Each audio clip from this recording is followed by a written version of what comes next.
Cute ng ibon guys, oh. Nasa ano lang siya. Nakatungtong sa sanga. Good morning, everyone.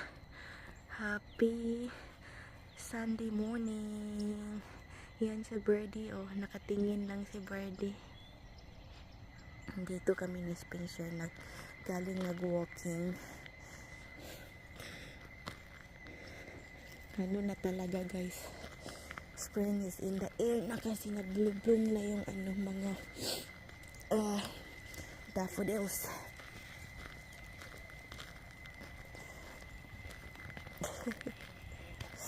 Napakalamig pa rin.